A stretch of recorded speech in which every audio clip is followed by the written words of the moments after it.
pessoal, meu nome é Tarsila, eu sou mediadora de Química e faço parte do Grupo SOA.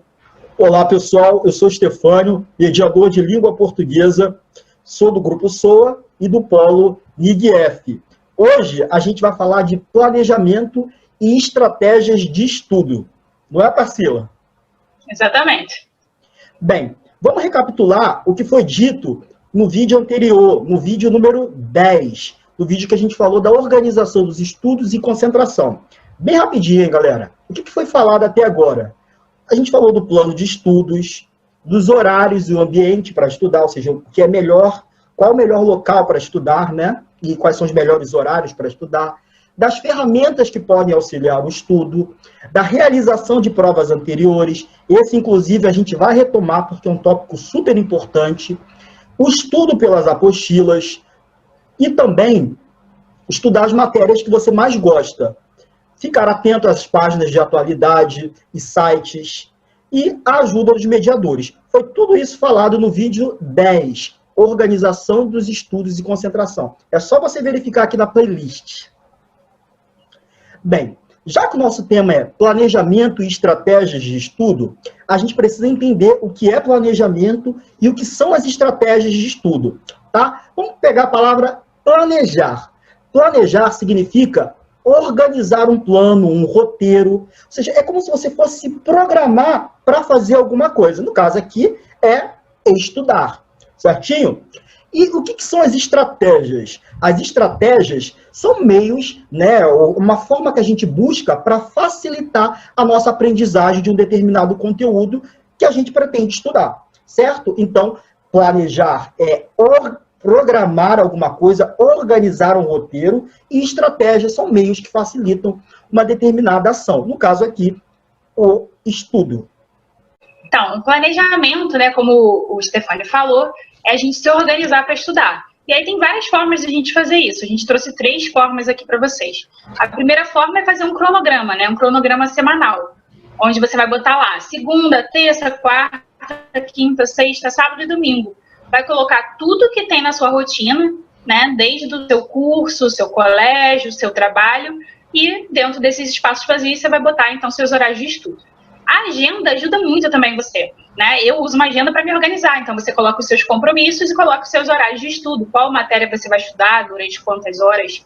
E, por último, o uso de lembretes, né, para você não esquecer dos seus compromissos. Às vezes você esquece de olhar a agenda, você pode colocar um lembretezinho, um post-it avisando. Agora é hora de estudar Química. Perfeito. Agora, a gente vai passar para as 5 dicas de estudo. Vou mostrar algumas dicas que são essas estratégias que eu acabei de falar para você no início do vídeo. Bora lá.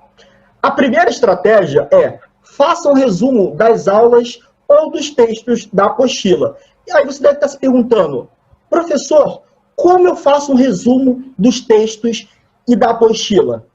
Ou seja, ou das aulas aí.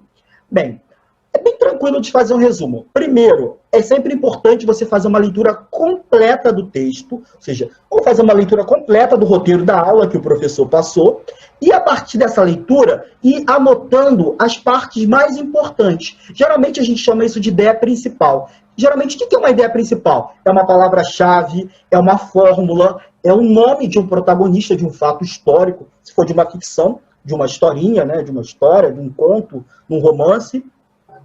As definições que aparecem no texto e as definições que o professor deu durante a aula. Algumas datas são importantes para a gente poder compreender determinados processos históricos, sociais. Então, a primeira dica é leitura completa do texto, anotando o que é de mais importante. Depois disso, você vai fazer o quê? A reescritura desse texto para que você assimile essas informações, dessas palavras-chave, essas fórmulas, ou seja, vai reescrever conforme suas palavras, essas informações mais importantes. Certinho? Isso aí. É muito importante esse resumo também, né? Para quando você quiser estudar novamente essa matéria, você não tem que estudar tudo do início, né? Você dá uma olhada rapidinho no seu resumo e já consegue, então, lembrar daquilo que você já viu. A segunda dica, então, é elabore um mapa mental. E o que é um mapa mental? Como a gente pode fazer, né, um mapa mental? Bom, a primeira dica, né, é que a gente pode fazer ele no papel. É bem simples. Você vai precisar de lápis de cor, né? Pode ser canetinha também. É interessante que você desenhe, que você destaque, né? Então, ele precisa ficar bem colorido, bem bonito para você conseguir, né, diferenciar os ramos que vão aparecer. A gente vai mostrar um exemplo já já. Além de fazer no papel, a gente pode fazer isso também no computador. Depende do seu gosto, do que você prefere. No computador, ele é bem interessante, eu gosto de fazer, porque a gente consegue, né, incluir direto as imagens. Você joga no Google, pega uma imagem e coloca direto lá. Você não precisa desenhar. Então, acaba saindo mais rápido, né? Você consegue produzir mais rápido. Ah, professora, mas como eu vou fazer isso no computador? Existe um programa chamado Xmind 8, como está escrito aí no slide para vocês, que a gente consegue baixar gratuitamente. Então, é só você jogar no Google esse nome, Xmind 8, que já aparece direto a página e você faz o download. E ele é bem intuitivo, né? Ele é bem fácil de usar. Esse aí é um exemplo do mapa mental, né? Então, o mapa mental, lá no centro, onde está escrito mapa mental, você vai botar as ideias principais, ou, por exemplo, o tema da aula, né? Por exemplo, na química, a gente poderia escrever termoquímica, lá no centro, né? Que é o tema da aula de hoje. E nos ramos, você vai puxando ali coisas que vão ser tópicos, subtópicos, né? Vamos dizer assim. E, como eu falei, né? Você pode desenhar ou botar imagens. Você tá vendo aí que aparece ali um livro, né? Uma pessoa com uma lupa. Você pode adicionar imagens que te lembrem aquele tópico, né? Então, por exemplo, exotérmico. Você pode botar alguma coisa com prefixo ex, que te lembre esse prefixo ex, certo? Então, você vai fazendo essa distribuição e colocando imagens para associar. Então, é uma coisa bem visual. Por isso que é bem legal você usar lápis colorido, porque quando você olha, você já consegue já identificar. É uma espécie de resumo mais bonito, né? Perfeito, Tarsila. É bem interessante mesmo, ou seja, é um passo adiante do resumo. Certo, galera? Terceira dica, Tarsila. E a terceira dica é monte flashcards. O que são flashcards? São cartões de pergunta e resposta, né? E como é que a gente pode fazer? Eu adoro usar flashcards para estudar, né? Então, eu botei aqui uma dica de como a gente pode fazer isso em casa de forma simples. Qual é o primeiro passo? Primeiro passo, você vai pegar uma folha de papel ofício, né? E vai cortar em 8 pedaços. Né? Você pode cortar maior ou menor, eu acho em 8 o tamanho ideal. Quando você cortar em 8, você vai ter mais ou menos cartões desse tamanhozinho assim. Beleza, e o que você vai fazer? Na parte da frente, você vai escrever a pergunta, né? E na parte de trás, você vai colocar a resposta. E aí você pode pedir para alguém da sua casa te fazer essa pergunta, e aí você responde, né? Ou se você não tem ninguém para estudar com você, você mesmo você faz a pergunta olhando apenas para a parte da frente, imagina a resposta e depois vira o cartão e vê se você acertou ou não, né? E aí, trouxe um exemplo para vocês de como isso pode ser feito de outras maneiras também. Bom, vocês vão ver que papéis coloridos vão ajudar. Então, por exemplo, vocês que têm que estudar várias disciplinas, história, geografia, matemática, você pode pegar um papel ofício rosa para história, um papel ofício azul para química, né? Então, isso também vai ajudar em separar em grupos de disciplina. Uma outra forma é você usar uns cartões que já vendem prontos, né? Só que eles são mais caros. Eu prefiro usar a folha de ofício, que é mais simples, né? Você mesmo corta e faz o cartão. Mas já existem os cartões prontinhos para fazer esse tipo de coisa. E por último, para quem gosta de coisas de tecnologia, existem também alguns aplicativos no qual você monta esse flashcard, né? Então, o aplicativo ele faz exatamente como vai aparecer o exemplo para vocês. Você escreve na frente a pergunta, ali, ó, o que é, por exemplo, a pergunta seria, o que é metacognição, né? E na parte de trás tem a resposta. Então, o próprio aplicativo ele já faz isso. Você consegue criar a sua própria pergunta e colocar a sua própria resposta. Quarta dica, Tarsila. Quarta dica. Faça sessões de estudo. Isso é muito interessante. Gente, eu adoro estudar sobre o que é o estudo, né? E a maioria dos estudos mostram pra gente que você estudar muito tempo direto a mesma matéria torna isso muito cansativo. Então, você passa 4 horas seguidas estudando matemática, você fica muito cansado. Por quê? O ideal, então, o que os especialistas falam? É que vocês façam sessões de estudos de 25 a 50 minutos. Existe um método de estudo chamado método Pomodoro mesmo, né? Um nome italiano, assim como o molho Pomodoro, né? E o método Pomodoro diz que a gente tem a capacidade de se concentrar de 25 minutos. Né? Então, ele propõe que você estude 25 minutos uma matéria e depois vá para uma outra matéria. Por quê? Áreas diferentes do seu cérebro, elas são ativadas quando você estuda matérias diferentes. Então, uma área do seu cérebro é ativada quando você está estudando história, outra quando você está estudando matemática. Então, por isso é interessante que você fique trocando as disciplinas. né? Então, você vai fazer uma sessão de estudo de 25 a 50 minutos, vai descansar 5 minutos entre elas, né? Sempre trocando as disciplinas a cada sessão, como eu falei. E é muito importante que quando você estiver fazendo essas sessões de estudo, né, você faça um estudo ativo. Ou seja, você vai anotando, fazendo resumo, né, que foi o que a gente já falou.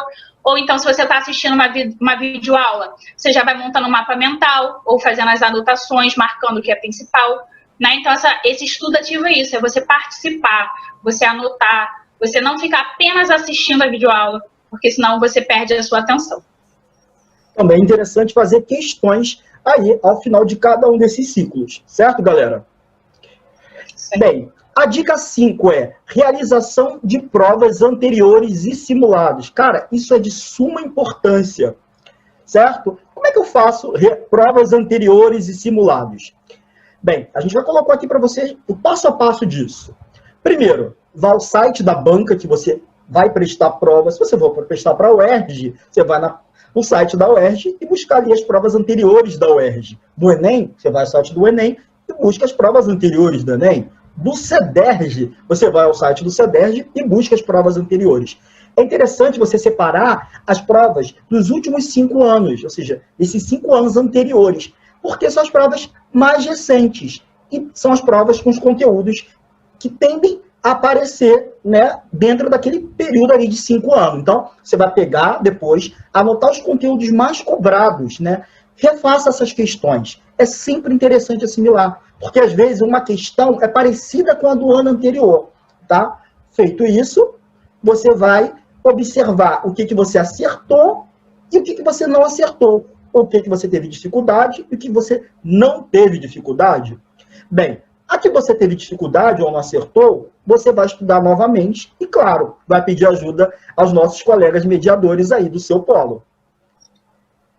Bem, algumas dicas para você tentar, ou seja, faça simulados sempre, especialmente os que a gente oferece aqui no PVS. O pessoal de língua estrangeira, então, oferece simulado sempre para vocês. Reassista os vídeos anteriores das matérias, né? Principalmente daquelas que você teve dificuldade e daquelas questões que você errou. Perfeito? E organize as anotações por disciplinas, separe, é essencial a organização, gente. Os destaques coloridos que a Tarsila comentou, tudo isso ajuda a gente a assimilar a informação que a gente está estudando. Certinho, galera? Então, é isso. Fechou por hoje, não é, Tarsila? Fechou, galera. E assistam o próximo vídeo. Abraços e até a próxima. Tchau, tchau. Tchau, tchau.